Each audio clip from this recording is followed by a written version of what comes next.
এটা মোটামুটি ঘন হয়ে আসছে আমার। এখন আমি এই সিরাপটা বাদামে ঢেলে দিব, ছাঁকনি দিয়ে ছেঁকে সুন্দর করে স্লাইডলি।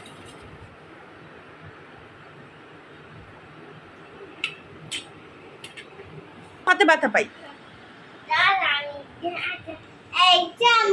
সুন্দর করে আস্তে আস্তে একটু স্লাইডলি পুরোটা সুন্দর করে মাহাদি সরো সরো সরো সরো।